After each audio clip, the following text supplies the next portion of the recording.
Hey there, folks. How's it going? Kevin McKay here, and I am recording this lecture for week 6 because the original week 6 lecture did not record for some reason.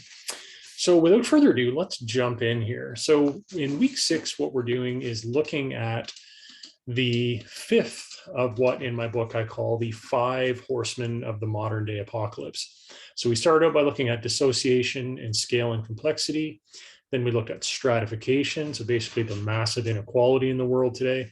Then we moved on to look at overshoot, so the full spectrum of ecological crises that we're facing. And today we're going to talk about oligarchy. And oligarchy, in my research and in my writing, is really the crisis that kind of overarches all of the other different crises that we've talked about already. And the reason why oligarchy is so important, because it gets at this whole idea of how societies make decisions. And as you recall from the earlier lectures, Jared Diamond, the American geographer, he wrote in his book Collapse that societies face existential challenges all the time, but really it's if they're able to make the correct decisions in the face of that challenge or that threat, that determines whether they succeed or fail. So this kind of shifts the onus on society's surviving away from things that can't be controlled and onto the society itself. The idea is that, listen, if you're able to adapt, like human beings are incredibly adaptable, if you're able to adapt and make the right decisions, then you can deal with almost anything, I think, is what Jared Diamond is arguing here. So what we need to do then is we need to think about, well, is our civilization able to make the right decisions? Are we able to make the right decisions to reduce runaway inequality, to reduce the threat of global conflict, to reduce the destruction of the biosphere? Can we make these decisions? And so this is really what we're going to talk about in this lecture today. So we're focusing on our society's decision-making systems. And this is where we've got to get right to the root of the course. This course is about democracy to a certain extent. It's also about democracy's flip side or shadow side, which is oligarchy. So first of all, let's go back to the source material for both of these terms and find out what exactly they mean. So democracy, the term comes from ancient Greece, and it's really a mashing together of two different terms in Greek, demos and kratia. Demos is the people, the whole community, and kratia means rule. So kratia, democracy means rule of the people. And so this basically means that all of the people in your society are involved in decision-making, either directly or through elected representatives. And I want to be clear, in ancient Greece, there were serious limitations to this in the sense that the only people who were considered full citizens were free men. So slaves couldn't participate, women couldn't participate. So in that sense, from today's perspective, we would say it actually was not very democratic for all those other people. However, if you qualified as a citizen, then ancient Greece was very democratic, even in that sense, much more democratic than today's societies. So democracy is basically the best way to make decisions in a society such that you reflect all of the various interests in that society. And democracy is something that has taken off. I mean, since its origins in ancient Greece, today over half the world's countries are democracies, just over half. However, if you actually look at the bulk of the world's people, most of them do not live in democratic countries. It's because, for instance, China, being the most populous country on the globe, is not a democratic country. You have a number of other, highly populous countries that are not, in fact, a democratic too. So because of this, democracy really is a scarce global commodity. It is not as prevalent and as secure as we might think. And we especially see this when we look at countries like, Canada, the United States, the United Kingdom, India, Brazil, all of these big democratic countries. When you look closely, you realize that democracy is not that secure actually in those countries either. So why is democracy not secure? Well, it's because it is constantly dogged by its shadow, which is oligarchy. So again, going back to ancient Greece, and in this case, Plato's Republic, Plato defined oligarchy as a government resting on a valuation of property in which the rich have power and the poor man is deprived of it. So Plato is basically saying in an oligarchy, you have a small group of wealthy, powerful people that make decisions. If you don't have money, if you don't have power, you don't get to make decisions, right? And so this group is able to monopolize decision-making power. So it's the exact opposite of a democracy where every citizen has their voice heard. In an oligarchy, just a small group of people has their voice heard. And so oligarchy has different forms based on the nature of the elite in that society or the ruling class. So every oligarchic society has a ruling class, a top level of society in which wealth and power is concentrated. In a plutocracy, this elite level are basically rich people and corporations, right? They have all the money and they have all the concentrated power. In a theocracy, it's a religious hierarchy that has all the power. So if you think of, for instance, modern day Iran, Iran has a parliament, sure, they have wealthy interests, but they also have a very powerful theocratic class. The Ayatollahs have a lot of power in Iran. You also can have a military dictatorship.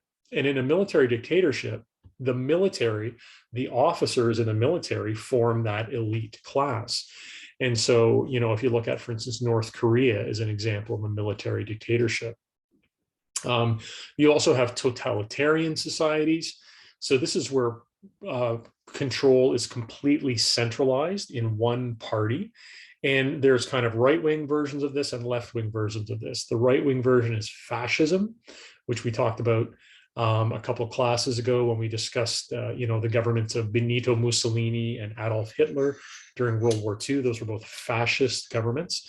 So basically they're right-wing governments in the sense that the government makes an alliance with wealthy, powerful people, but then that party in government takes total control of the whole society, right? And there's also left-wing versions of this, which is authoritarian communism. So for instance, what exists right now in China, it's not democratic. It is a totalitarian society. But there are also countries that we would call hybrid. And hybrid means they're a blend of democracy and oligarchy. They have some democratic characteristics, some oligarchic characteristics. And so really at the end of the day, what unifies all of these different kinds of oligarchy is the concentration of wealth and power in the ruling class. So the ruling class might be defined different ways, but in an oligarchy, it's always that small ruling class at the top where power and wealth are concentrated. So if you look at countries like Canada and the United States, we're in Canada, we might as well look at us and at North America. We would definitely be considered hybrid countries, which means we have democratic characteristics, but also oligarchic characteristics. And what I want to do for the rest of the lecture is focus on, well, how does oligarchy work to constrain the kinds of decisions that get made in a country like Canada, the United States, any of the democratic countries we can think of? Each one of them has a degree of oligarchy present in that country. And as we're going to see, that this oligarchy really distorts the decision-making process, right? And so if you think about a pure oligarchy, you only have a small group of wealthy and powerful people that make all the decisions. Well, we're not quite that bad. Having said that, though, our small, wealthy, and powerful ruling class, even though they don't have total control, as we're going to see, they really have ways to influence the democratic process, such that even though we vote and we do all these other things, they end up getting their way most of the time. The first thing we're going to look at, well, actually, sorry, first of all, I'm going to just lay out really quickly the different aspects of oligarchy that we're going to look at. We're going to look at wealth concentration, a phenomenon known as the revolving door. We're going to look at the role corruption plays, oligopoly, campaign finance, the manipulation of science and information, and finally, militarism. So these are all different aspects of oligarchic societies that are present today in Canada, the United States, like I said, the European countries, whatever. They all have elements of these six different, or sorry, how many do we have here? 7 different characteristics. So let's start out with wealth concentration. So you can't have an oligarchic society unless you got a lot of wealth concentration.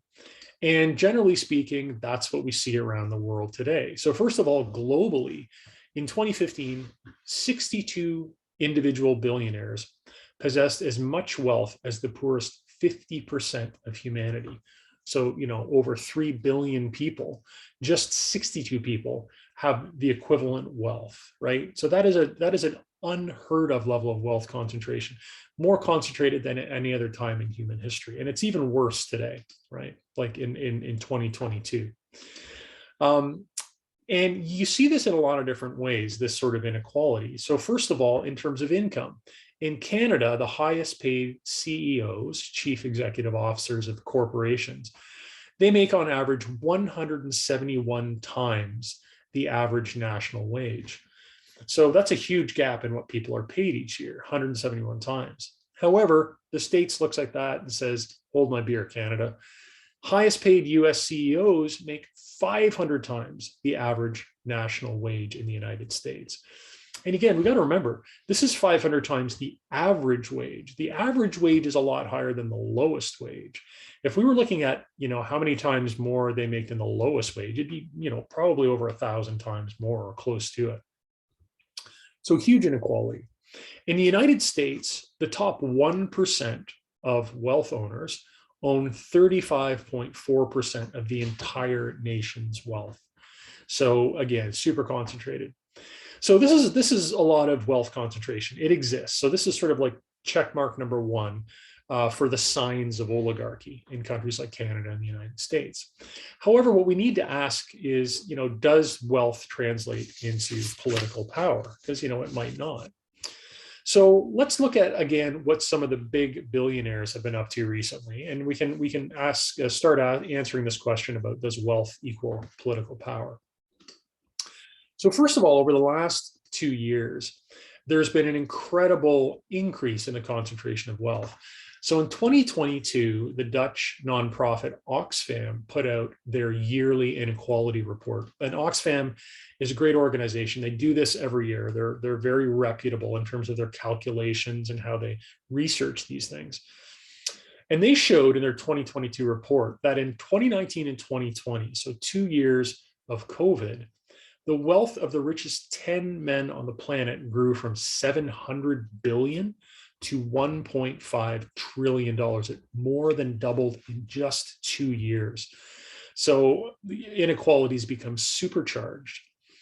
The 10 richest men now have 6 times the wealth of the poorest 3.1 billion people on the planet. It's unbelievable to think that just 10 men, right?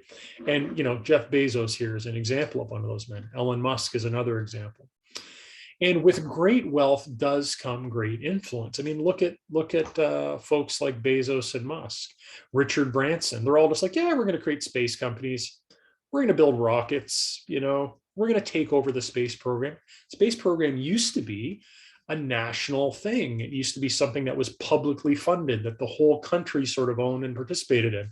Now you just have ridiculously wealthy billionaires just doing these things on their own, right? That's an incredible amount of influence, incredible amount of power, right? So yeah, wealth does equal power. But there's another way in which this works, this link between business, big corporate power, and government. And it's known as the revolving door. The revolving door is where you have corporate executives who move into government positions. And then you have the revolving door can sort of go the other way too, where you have government staff and officials that move from government into corporations as either senior executives or board members. So that's what they call the revolving door. Imagine that kind of like if you go to a hotel and it's got one of those revolving doors, right? People are going in and out at the same time. And so that's kind of what's happening here. So this grinning doofus here in the picture is Bill Morneau. And Bill Morneau used to be the finance minister for Canada, the federal finance minister. And Morneau came from Morneau Chappelle, a company which he founded, which is one of the largest human resources companies in North America, one of the largest human resources companies in the world. And so what can you do if you're the CEO of a massive corporation? Well, you could become the finance minister of the entire country of Canada, right? That's the revolving door. You go from business into government. And this also happens all the time in the United States, especially around anything to do with finance and banking. So heads of Wall Street banks like JP Morgan Chase and Goldman Sachs, they regularly move from their big bank into business, into government, and especially into any arena of government that has oversight of banks and finance. So for instance, the Securities and Exchange Commission, the Treasury Department, and the Federal Reserve. Of course, the Federal Reserve is not, in fact, a government agency. However, it does have a sort of regulatory role that it plays in the economy, but it is an independent body. It's a very strange animal, the Federal Reserve. So you see this also in other industries too. So big agriculture and biotechnology firms, for instance, like Monsanto, they regularly have their executives go into government, particularly in agencies like the Food and Drug Administration. Those agencies are supposed to regulate those big corporations. And so basically, well, here, I'll give you one more example before we get into just a little more explaining about why this process happens. The last example is a pretty important one, and it shows just what kind of an impact the revolving door can have on government policy. So, back in the early 2000s, Dick Cheney was an executive at Halliburton, and Halliburton is a large oil company in the United States. And he moved from this being an oil company executive at Halliburton into government as the vice president in the H.W. Bush presidency, the W. Bush presidency. And while Cheney was in the Bush government, he helped mastermind the invasion of Iraq, along with Donald Rumsfeld, Paul Wolfowitz. There was a few other characters in the government at the time. But Cheney definitely, he was an oil executive, gets into government. W. Bush was an oil man too. His family were oil men. And so, they mastermind the invasion of Iraq, which happens to have some of the largest oil resources going, right? That's a big impact that you have. So clearly there's an interest, which is why people go from business into government. It's because you want to do things in government that are going to further your business interests, that are going to increase your ability to make profit. We see this in Canada too, and this is an example which is less impactful than the invasion of Iraq. But we had a former conservative prime minister back in the 80s named Brian Mulroney. And when Mulroney was in government, he was the prime minister of Canada, he passed all of this legislation that deregulated our telecommunications industry. And so what this means is Canada used to have laws which said that if you were, for instance, a television company, that you couldn't own more than, let's say, 5 television stations, or if you were a newspaper, you couldn't own more than 10 newspapers. Or if you were a phone company, that you couldn't own more than, let's say, 5 or 6 different kind of municipal phone systems. So there was limits on how big companies can get. The reasons why we had these sorts of laws on the books is they're sometimes known as antitrust laws. We have them on the books so that companies can't become so big that then they dominate the market. They can fix prices then, they can crush competitors, and basically consumers end up getting screwed. And there's other problems as well with monopolies and oligopolies that way. So what Brian Mulroney did, he's in office as the conservative prime minister. He does away with all of these protective laws, right? And then these telecommunications companies can grow as big as they want. They can buy up all their competitors and get massive, right? What happens when he gets out? Well, he later sits on the boards of these very same companies that he helped when he was Prime Minister of Canada. So clearly you see there's a bit of in the revolving door, there's a bit of what we call quid pro quo, which is like I scratch your back, you scratch mine. I do you a favor, you give me a favor. What's the favor? Well, once Brian Mulroney is out of office, he gets these cushy directorships on these major corporations, right? So this happens all the time. You see it a lot in lobbying, and there's thousands. So again, in Washington, D.C. alone, over 13,700 paid lobbyists, over 15,000 paid lobbyists in the European Union. And again, these paid lobbyists are all from corporations. So corporations are sending a lobbyist as someone who basically goes to government and argues the corporation's case to government, right? And they're doing this all the time. So you got to think about it. If you are someone, if you're in government, whether it's municipal or provincial or federal, you are getting phone calls and emails and visits and mail from these people all the time. Probably 90% of the interactions you have, if you're in government, are with paid lobbyists. There's only a small percentage of the time that you're going to talk to everyone else, and these would be, community groups or whatever, special interest groups or whatnot. Sure, they're out there, but they're not anywhere near as impactful as paid lobbyists. In Canada, just the top 60 corporations on the Toronto Stock Exchange alone had 956 paid lobbyists, right? So again, who gets the ear of government?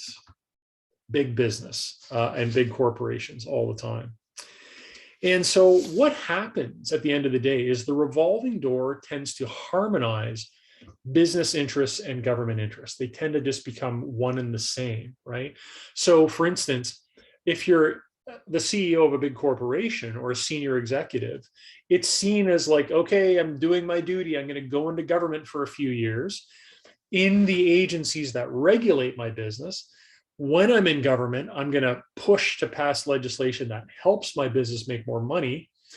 You do that for 2 or 3 or 4 years, and then you go back to business and you get well rewarded, right? With, a promotion, a directorship, whatever. And it works the other way too. If you're in government and, the corporations are lobbying you and they're saying, oh, please pass these laws we want. And if you're in government, you're like, yeah, okay, I'll pass these laws you want. And then when you get out of government, you tend to get looked after by that corporation. Again, they'll give you a directorship, a consultancy, something like that. So it's money and influence flowing both ways in the revolving door. And basically, at the end of the day, it just helps the oligarchic class monopolize political influence. Because, you've got senior politicians and big corporate executives and very wealthy people exchanging influence and money back and forth. So they just kind of sew up the game pretty much. So again, 2 ways this works. One, you're a corporate executive, you enter government, and then you influence legislation in favor of your corporation. Sorry, I'll go back there. My mouse is a little trigger happy. Corporate executive enters the government, influences legislation in favor of your corporation. That's one way the door swings. The other way is you're a politician, you legislate in favor of a corporation, and then you end up working for that corporation after you leave office. Okay. And these things happen all the time. This is just commonplace in terms of how government works. And you should be thinking, so at the end of the day, how democratic is it really? Like, we vote, people like me, people like the students in this class, will vote every 3 years or 4 years or whatever. And sure, that's democratic and we have a say. But what I'm talking about is what happens the other 4 years, right? When that government is in power.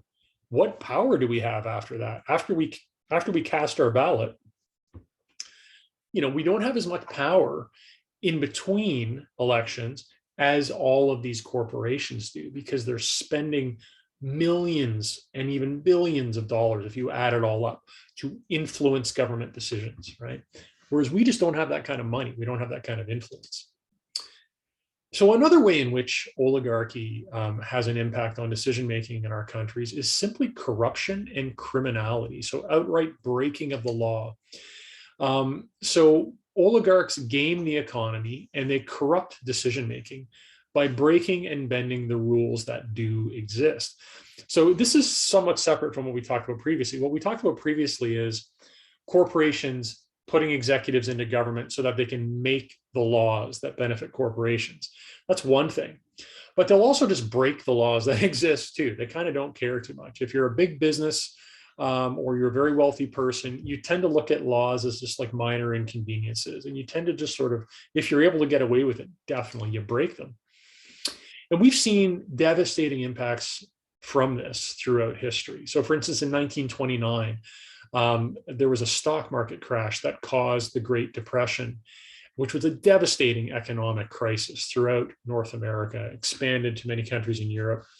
And that crash was fueled by massive fraud in the US stock market, particularly in the housing sector. Massive fraud was also implicated in a huge scandal in 2001 involving Enron, which at the time was one of the largest energy corporations in the United States.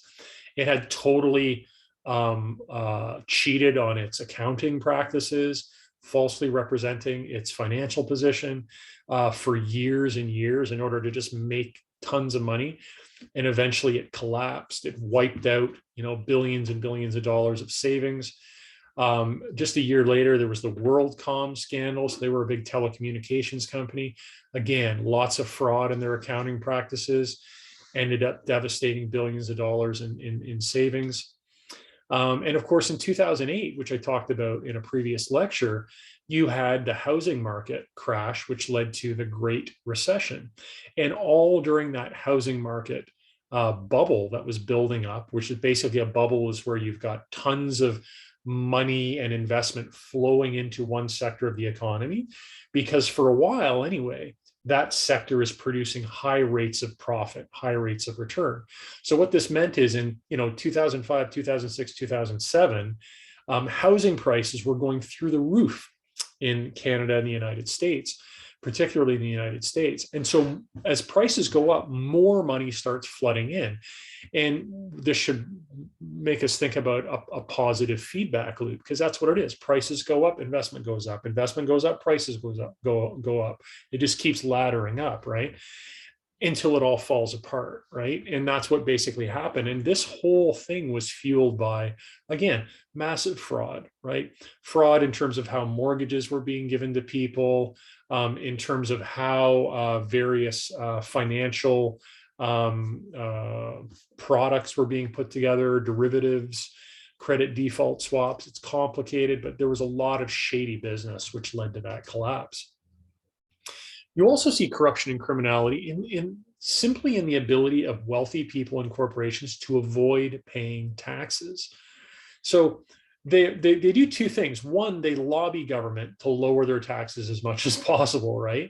But even the tax they're supposed to pay, they usually just don't pay it, right? They have all of these ways of evading offshore tax accounts, setting up your business headquarters in Barbados or something like that, even though you're a Canadian company.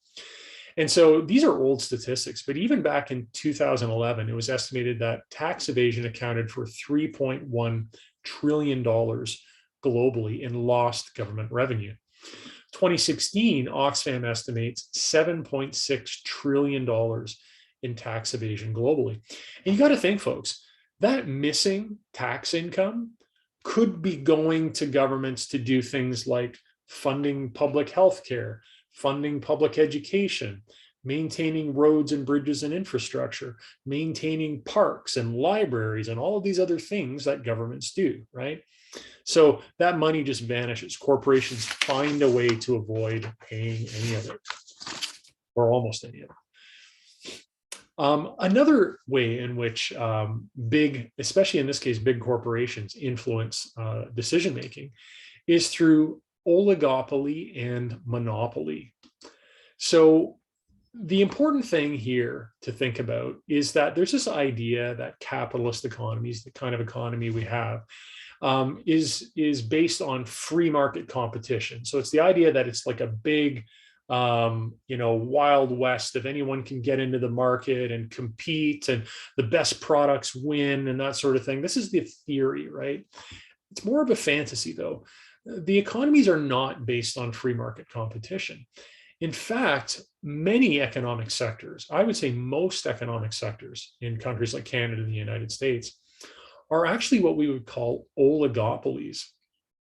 Oligopolies are where market share, so the amount of the market, is dominated by a handful of massive companies. So instead of having all of these little producers competing and keeping keeping prices low and innovating and all this sort of stuff, that when it's functioning that way, capitalism is pretty good.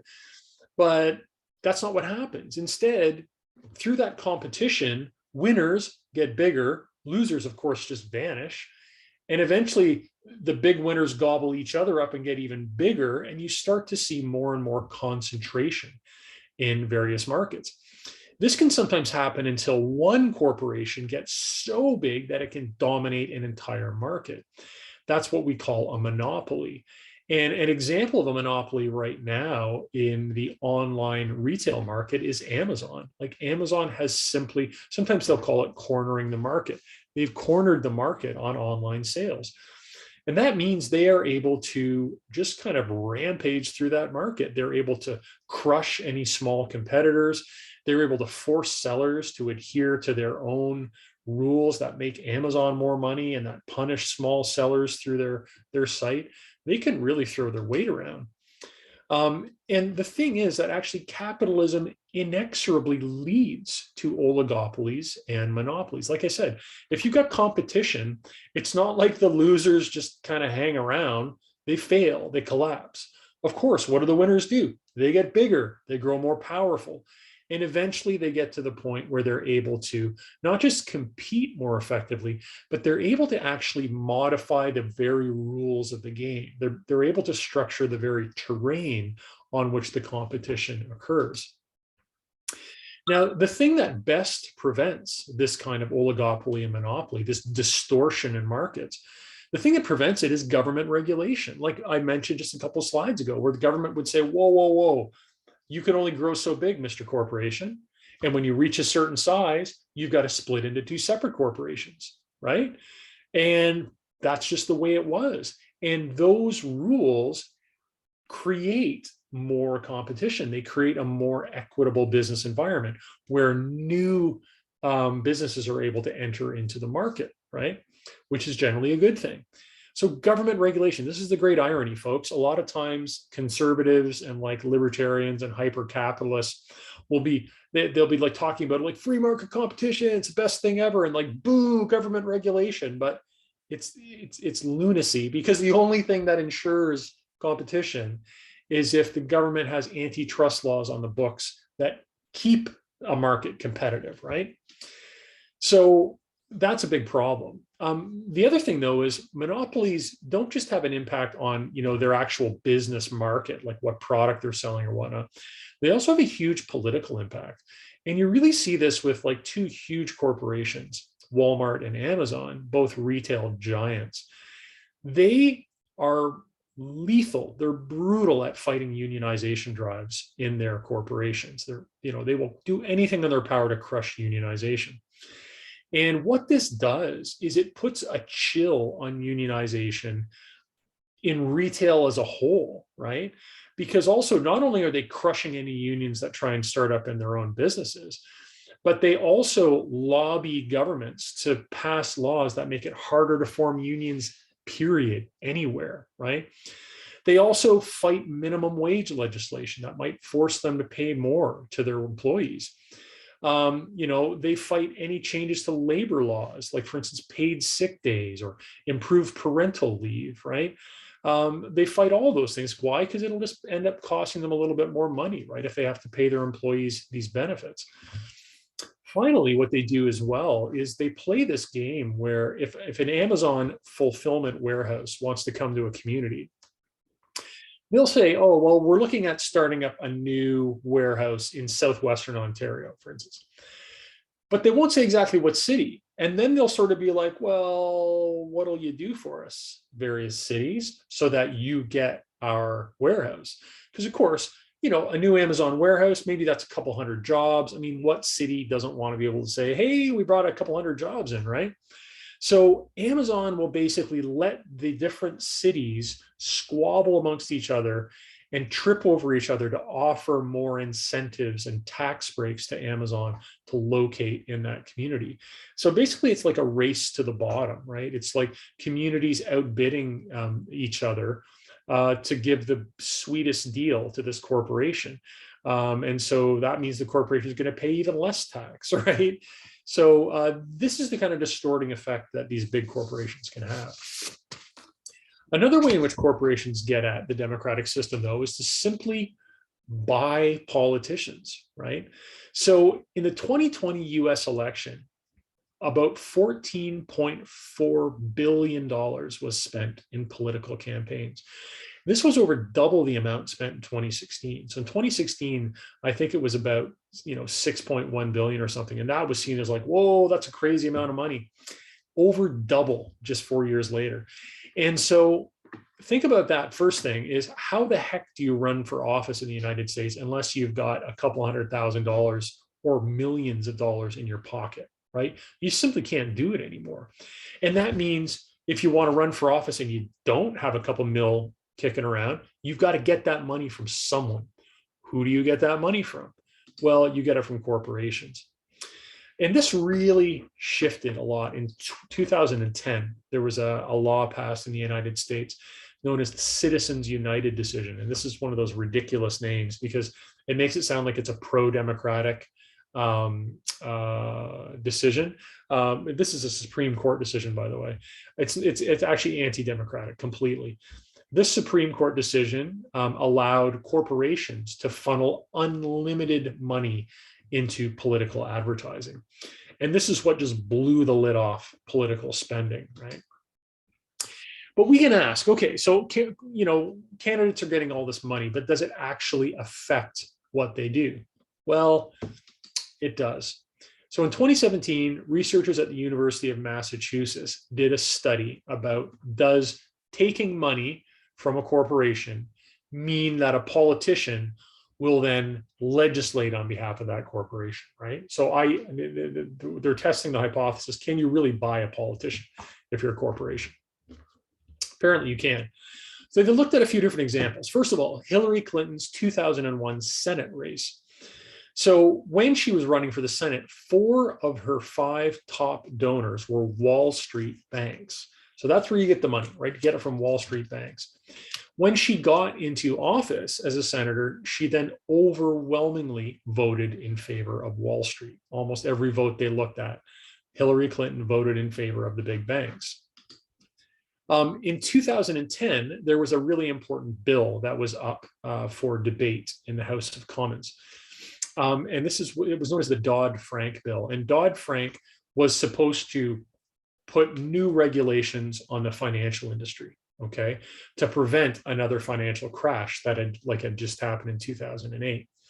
So the Dodd-Frank bill was, of course, because it's a regulation on big banks, the big banks opposed it, right? Because they're like, oh, no, we don't need any regulation. We want to keep growing bigger and bigger and bigger and do the same thing over and crash the economy all over again, right? So they're totally opposed. And what the researchers found is that for every $100,000 that a congressperson received from the financial industry, they were 13.9% more likely to vote against this regulation bill. So that's a pretty direct correlation. Every 100 grand you get from the banks, you're 13.9% more likely to do what the banks want you to do, right? Kind of makes sense. We also saw this in 2006. There was a very important vote on the issue of net neutrality. Net neutrality is this movement to try and keep the internet a free and open space of information. They found that for every $1,000 received from a telecom company, and of course the telecom companies are voting against net neutrality. So telecom companies want to be able to control what information you see and basically just make you pay for more and more access. So the telecom companies are against net neutrality. For every $1,000 that a representative had from the telecom companies, I'll go back there. They were more likely to vote against, or 2.6% greater chance of voting against net neutrality. So again, The more money you get from a telecom company, the more likely you are to do what the telecom company wants you to do, which in this case is oppose a bill trying to keep the internet this free, open place. So big issue there. And this idea of campaign finance also leads to legislative bias, right? So we've already sort of seen that a little bit, but there was a study done a few years earlier in 2014 by Gillens and Page, two political scientists from the United States. And they looked at, this is a huge study, over 20 years, they looked at 1,779 different government decisions that were made, federal government decisions. And what they found when they looked at all of these 1,779 decisions is that the top 10% of income earners had 25 times the legislative impact of average income earners. So what this means is they looked at all the different decisions and bills and laws that came up in those 20 years. And they said, okay, this law here, does it benefit the top 10% or does it benefit the working people, right? And they realized that bills that favor the top 10% were 25 times more likely to pass than if they benefited poor or working class people. And the power of wealthy people was greatest when they opposed something. For instance, a tax increase for the wealthy or for corporations, or a minimum wage increase. In the United States, of course, they still don't have a public healthcare system like we do in Canada. A big part of the reason for this is because medical insurance companies in the United States are constantly fighting against public health care, because of course that would mean less business for the medical insurance companies. And one of the reasons, or one of the ways the medical insurance companies wage this battle is by funding politicians. So there's a great, I won't play it right now, but I'd encourage you to, when you're going through this slide, play this short video clip. It is a trailer for this movie Sicko, directed by Michael Moore. It's an amazing documentary about the corrupt, hyper-capitalist healthcare system in the United States and about their struggle to get Medicare for all down there. And we're seeing this right now in the United States, this whole idea of legislative bias, because there is a battle going on about what's known as the Build Back Better bill. And this is being proposed by Joe Biden, his government, the current president of the United States. And this bill has a lot of things that would support working families, poor families, and it is something that the majority of people support, that it's very popular, and yet they can't get it passed. And the reason for this is because two of their own senators, Democratic senators, are opposing the bill, Joe Manchin and Kyrsten Sinema. And both of them are completely bought and paid for by corporations, just different kinds of corporations. Kyrsten Sinema has received hundreds of thousands of dollars from pharmaceutical companies. And so she's opposing the Build Back Better bill because it would lower the cost of prescription drugs for regular Americans. Big Pharma doesn't want that. They want to make as much money as they can. They want to charge as much for their drugs as they can. So Kyrsten Sinema's taken all their money. She's voting on their behalf, blocking this bill, going against her whole party, going against the president of the United States. She doesn't care because she's getting hundreds of thousands of dollars from Big Pharma. The other guy blocking the bill, his name is Joe Manchin. He's from West Virginia. Kyrsten Sinema is from Arizona. And Joe Manchin, his family is a coal family. They're in the coal business. All of his friends are coal miners, right? And so he's opposing the Build Back Better bill because there's stuff in it on climate change, right? And so, of course, Manchin's like, well, I don't want climate change stuff in this bill. I'm a coal baron, right? That's going to affect my bottom line. It's going to affect the business of me and my buddies. So again, he's defying the president. He's defying his own party. He's blocking the bill. So that's a classic example of that kind of, corruption and legislative bias, when you can literally buy politicians and they'll do whatever the heck you want them to, if you're a big corporation, right? So all sorts of ways in which decisions are manipulated, I think we're seeing so far. The other thing we have to point out too, though, is that it's not just big money that affects the system and the way it works. There are also elements of patriarchy and white supremacy at play, especially when you look at economies in Canada and the United States. So wealth and power in Canada and the US is most likely to be held by white men. Remember a couple slides ago, I said the 10 richest people on the planet, all white guys, right? So, this is a real thing that we have to look at. Also, when you look at rates of poverty, they're higher among women, among racialized communities, and among First Nations groups. Most corporate CEOs and senior executives are still white men. And although the gender wage gap is narrowing in North America, it is still in most parts of the world massive, right? So sometimes we can look at Canada and the US and be like, oh, well, there's not that much of a gap between what men and women make. But we have to realize we're looking at some of the best case scenarios on the entire planet, right? In many, many other countries, that gap between men and women's economic potential is huge, right? So these are other important aspects of how things are biased in our decision making. There's a great book that I want us to contemplate now called If Women Counted, A New Feminist Economics. And so in this book, the author, Marilyn Waring, and she is a PhD economist. She was also a counselor in the New Zealand Parliament, really interesting woman. And she wrote this book after researching the global economy and how it functions, like literally how global economics is thought of, discussed, measured, that sort of thing. And she points out that the functioning of the economy and of political decision-making are incredibly patriarchal, means male dominated. First of all, she points out that these structures are numerically dominated by men. There's more men in politics, there's more men in senior levels of the economy. That's just part of it, right? But also, the economy is structured around stereotypically masculine priorities, such as war, wealth accumulation, professional sports.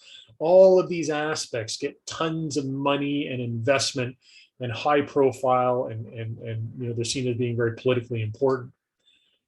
In the United States, for instance, she contrasts the yearly military budget, which is massive. It's like more than 50% of the entire country's budget in the United States just goes to their military. And then she's like, well, then you look at what they spend for schools, elder care, public health care, and it's this tiny, tiny amount. And she's like, you know what? Part of this is patriarchal too, right? It's just like, what are we valuing? What do we think is important in our societies? She also made an argument that is an incredibly powerful one, and it's just completely true, but sometimes people don't think about it. That the way global accounting, so generally accepted accounting principles, the way those are considered, they end up devaluing much of the work that women do. She gives an example in her book that's really compelling. She's like, okay, say maybe you have a woman in a country in rural Africa, right? Maybe it's Mozambique, maybe it's Rwanda, maybe it's Nigeria. So, a woman is living in a small village outside of the city.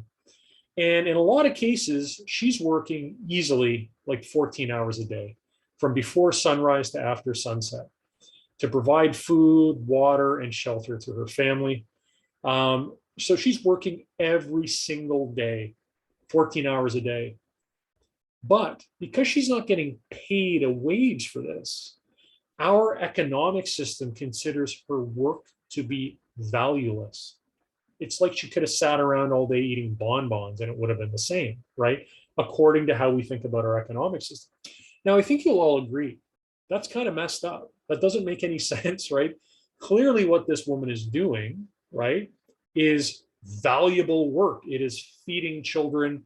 It is sustaining, let's say, a partner, a husband. It's sustaining a household, right?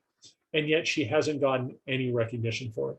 So that is a huge problem with our global economic system as well, too. It is fundamentally skewed in terms of who gets credit and what kind of work gets credit and what kind of work doesn't. Another important aspect of how oligarchy functions in our societies is the ability of corporations to manipulate science. And this is a really important one, Because science is, I've said this in a course before, I'm going to say it again, it is the single most powerful way we have to make good decisions. And science means you need open exchange of information, you need critical debate, you need freedom of speech and freedom of inquiry and freedom of criticism. All these things are incredibly important. Corporations use their power to suppress and manipulate the practice of science. This happened for decades, where big tobacco companies in the United States specifically published bogus research that tried to say that cigarettes were good for you or that they posed no health risk. They did this for over 50 years to try and break the link between cigarettes and cancer. And of course, they actually knew all along that cigarettes did cause cancer. So what a horrible thing to do for 50 years, to knowingly lie and mislead the public and produce all of this fake science, right, in order to basically avoid regulation and to make more money. That's why they did it. Big pharmaceutical companies do this all the time as well. So research suggests that up to 60% of drug studies, so clinical trials, are simply never published. They never see the light of day. And these are the studies that are negative, right? So think about this. If a pharmaceutical company puts out a new drug and they're doing trials, they're doing studies, what are the impacts on the drug? Well, if it's a negative study that comes back, they can simply not publish it, right? And they'll only publish the positive studies. Well, then that makes the drug seem great, makes it seem safe, right? And big pharma gets nailed all the time for this sort of manipulation and misinformation. They regularly pay billions of dollars in fines each year, the pharmaceutical industry. But they just look at it as a cost of business because they make so much money on the pills that they create. Food and biotechnology companies like Monsanto do this as well all the time. They spend millions of dollars to fight the labeling of GMO foods, genetically modified foods. They suppress any research that's critical of genetically modified foods and also of their pesticides that are, devastating insect populations worldwide. So corporations routinely spend millions of dollars to undermine science itself. And we also saw this with climate change. So there is a climate change denial industry, which was functioning for several years as part of this global climate coalition. And what this was a group of scientists funded by the fossil fuel industry to basically produce bogus research denying climate change, right? They did this for years and years and years until finally, just like as the case with cigarettes and tobacco, finally, real scientists were able to overwhelm the fake scientists with real research and eventually prove that, what was actually going on. But again, the damage that they can cause by manipulating science, by suppressing results, by creating doubt in people's minds, it's like incredible amounts of damage that's done. Information is also manipulated in other ways. Now, one is that the very sites in which most science happens, so these are our universities and colleges, they are often compromised by both the government and especially the military, and also large corporations too. So in Canada and the United States, the military funds a large amount of university research. And large corporations also fund a large amount of research too. And then they also use this funding to try and direct the research priorities of the institution. An example of this in Canada is the Munk School of International Affairs at the University of Toronto. Now, the Munk School is named after Peter Munk, who is the CEO of Barrick Gold, or I think he was, I'm not sure he is anymore. But basically the owner and founder of Barrick Gold, which is one of Canada's largest mining corporations. Now, Barrick Gold, along with most large Canadian mining companies, has a pretty bad track record in terms of human rights and environmental impact in terms of its operations around the globe. Canadian mining corporations actually have a horrible reputation worldwide in terms of their devastating impacts on local communities. And so Peter Munk takes money from Barrick Gold creates a research school at the University of Toronto. And this research school is studying international affairs. Well, one of the things they study is mining, international mining. But what the Monk School of International Affairs was doing is they were creating all of these events and publications that basically help to whitewash the Canadian mining industry to make it seem like it was so ethical and that there was no problems, right? So this is really kind of sinister, folks. You got to see this. So like a guy with a ton of money starts a research institute at a university that's a very, U of T is the most prestigious university in Canada, right?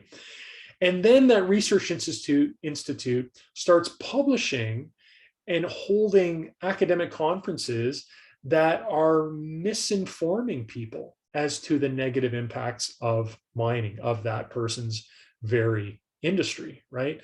So huge conflict of interest there. And again, at the end of the day, it means you can't trust that information. So the last way in which media is manipulated that it's really important to talk about is mass media. And the big thing here is that a few slides ago when I mentioned monopoly and oligopoly, so remember that's where corporations compete, the winners get bigger and bigger and bigger, and eventually they dominate the whole market. Well, this definitely happens in the media realm in a big way. So media in North America is extremely concentrated in the hands of just a handful of corporations.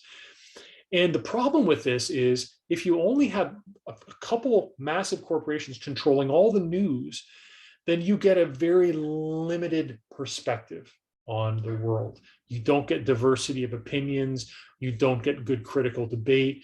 And democracy, part of the lifeblood of democracy is that openness, critical debate. You got to have it, right? And you don't get it so much when media becomes concentrated.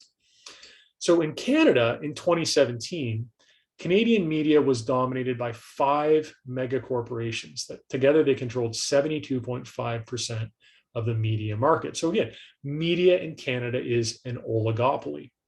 These companies are Bell, Rogers, TELUS, Shaw, and Quebecor. Other examples here, in 1990, 17.3% of daily newspapers in Canada were independent. By 2005, less than 1% were. What happened? Well, newspapers just bought up other newspapers and got bigger and bought up other newspapers and got bigger, and that kept happening. So all of a sudden, less than 1% of the newspapers across this country are actually independent. And in terms of media, Rogers is currently taking over Shaw. So this is about to get even more concentrated. It's about to be 4 corporations that control 72% of the media in Canada. So super, super concentrated. This is just a map. Again, you can take a look at this on the slides when you're going through the lecture slides. And it shows the breakdown of what all of the big 5 corporations, all of the sub corporations that they own, which is interesting to see because a lot of times you're not aware of, oh, I didn't know that that was owned by, Bell Canada, for instance, right? So yeah, just a little something to sort of illustrate how these big corporations buy up all these little corporations. This infographic is about media concentration in the United States, which again is hyper concentrated, even more so than in Canada. In 2019, 90% of all media in the United States was controlled by only 5 ginormous corporations: News Corp, NBC, Comcast, Disney, AT&T, Time Warner, and CBS, Viacom.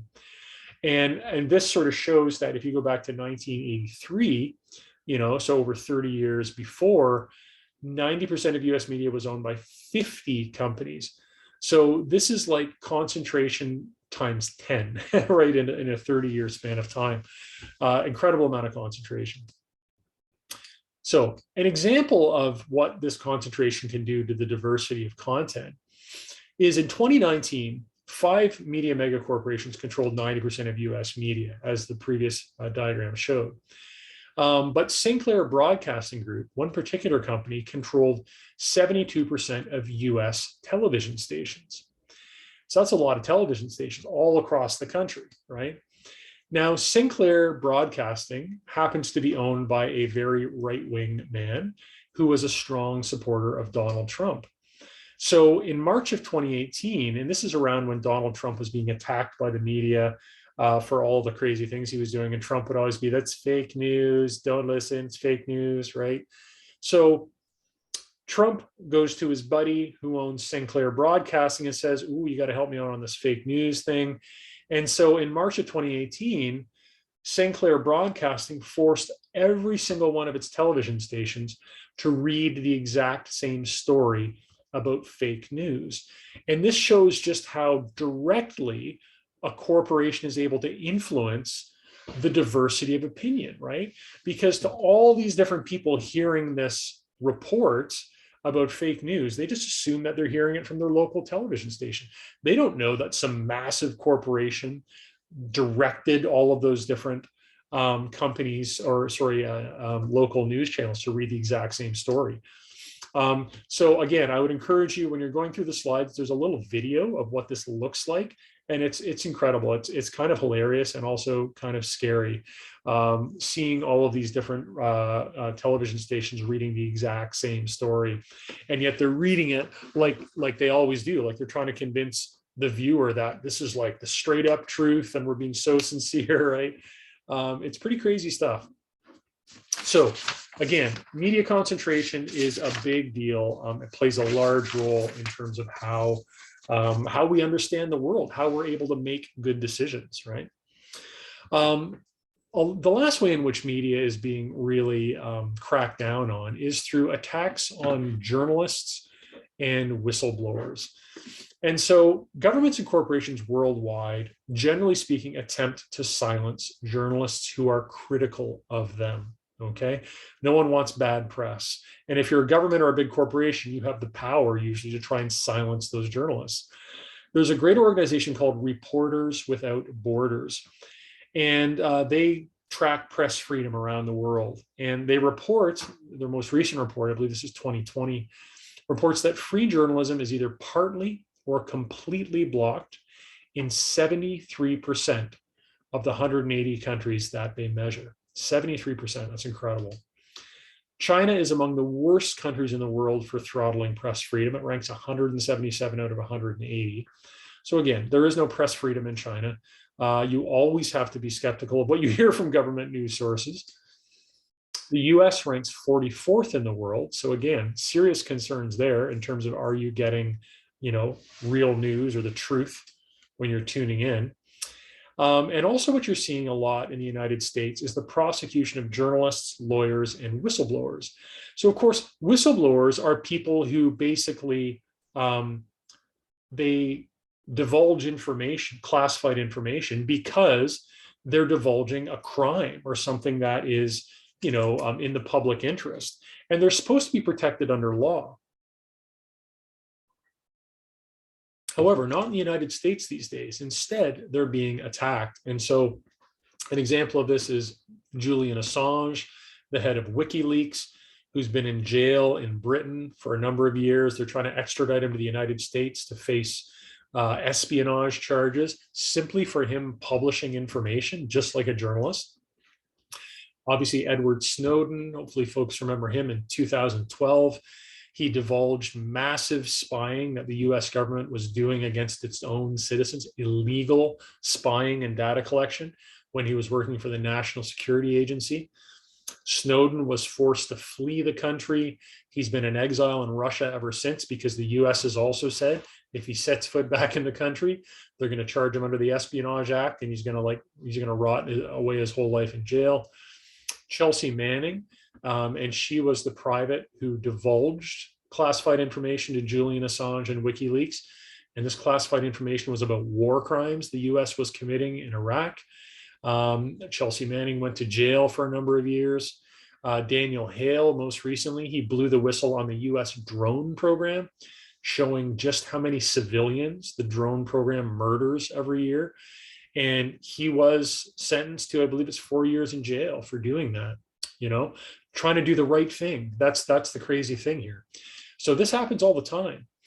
Canada is a little bit better. We rank 14th in the world in terms of press freedom. Where problems we see in Canada are journalists covering Indigenous land disputes. that oftentimes they are either harassed or arrested. So that's very telling. That the few times in Canada that journalists are being harassed, it's when they're trying to cover issues around natives, native rights, and native protests. So that's a bit of a black eye on Canada there. So, folks, the last way I want to talk about how oligarchy affects the decisions that we make in our society is because oligarchic societies tend to be militaristic societies.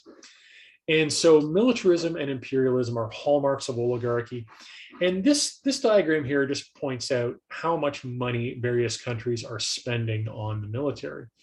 So look at the United States, $732 billion a year as of 2019, way more than China, its competitor, although China is growing to $261 billion a year. But again, all the other countries, Russia, the UK, France, Germany, Saudi, India. So all of these countries are fairly militaristic in terms of their spending and their budgeting and their international priorities. Canada isn't on this list, but our economy is fairly militarized as well. So global military spending is about $1,917 billion a year. Canada and the United States both have militarized economies. As of this year, the US military budget is over $800 billion a year. Canadian military budget, just over $30 billion. So again, you can't really compare it to the States, but it's still the largest portion of the federal government budget in Canada goes to the military. Most Canadians maybe wouldn't think that. We also know, and especially from the lecture we did on stratification, that warfare and imperialism continue to define US and NATO foreign policy.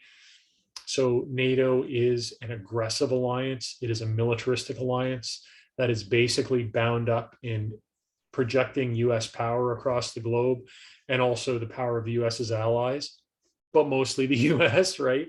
And so Canada, as a member of NATO, we're a party to this. We are part of this sort of imperialist projection of force.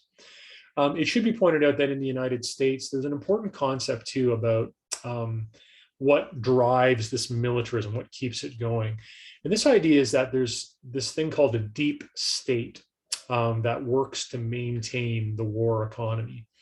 And what the deep state refers to is it's talking about, for instance, in the United States, the Pentagon, right? The Defense Department.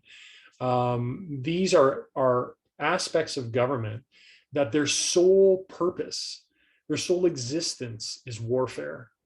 And because you have large chunks of the government whose sole existence is warfare, it's in their interest to ensure that there's always another war, to ensure that there's always countries to sell arms to, right?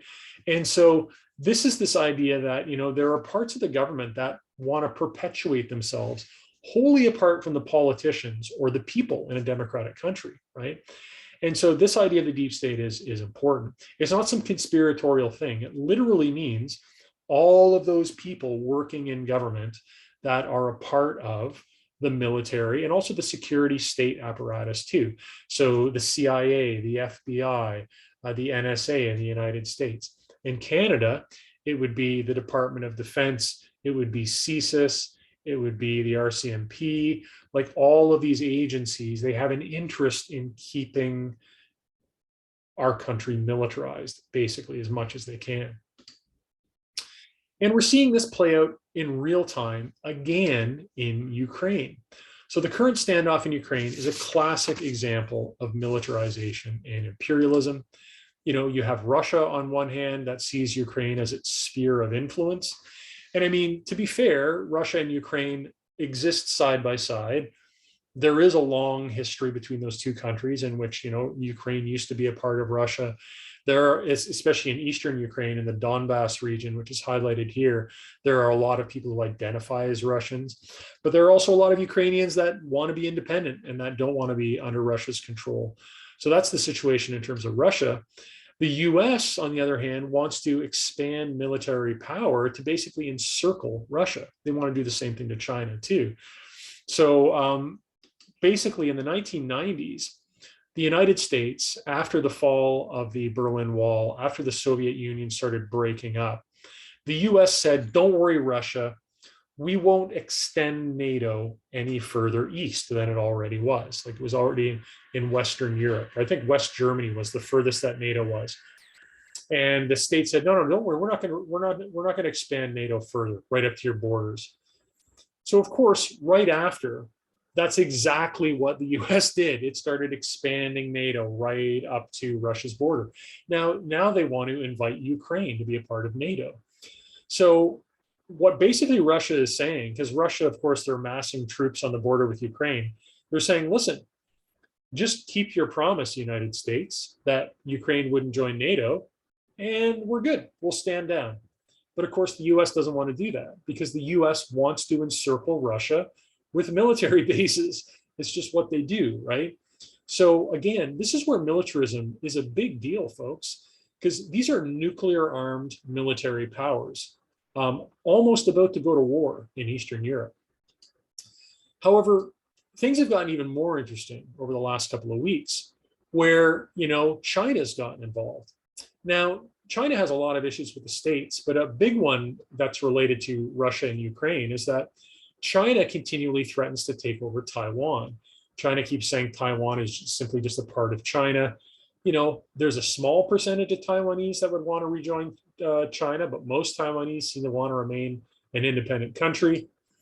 And the US has said, well, you know what, if you attack Taiwan, we're going to have to defend Taiwan. So they're trying to threaten China with this reprisal if China attacks Taiwan. So it's a very similar situation to Russia and Ukraine. So when you take that pressure around Taiwan and the pressure around Ukraine, this has caused Russia and China to join forces against the United States. And so now you have a threat of conflict between three nuclear armed powers, okay? Simply because we have these militaristic states where, no side wants to back down. The American military industrial complex wants to go pedal to the metal, keep pushing, keep encircling Russia and China with military bases, keep provoking them, right? Russia and China, as slightly lesser powers, are trying to expand their imperial influence in their own neighborhoods. And this is a recipe for disaster. This is how nuclear wars start. So for that reason, and for many reasons, hopefully we've seen during this lecture that the oligarchic characteristics of our societies, of even democratic countries like Canada, the United States, these oligarchic forces make it really, really hard for us to make the kinds of decisions we need to make. They make it hard for us to reduce inequality.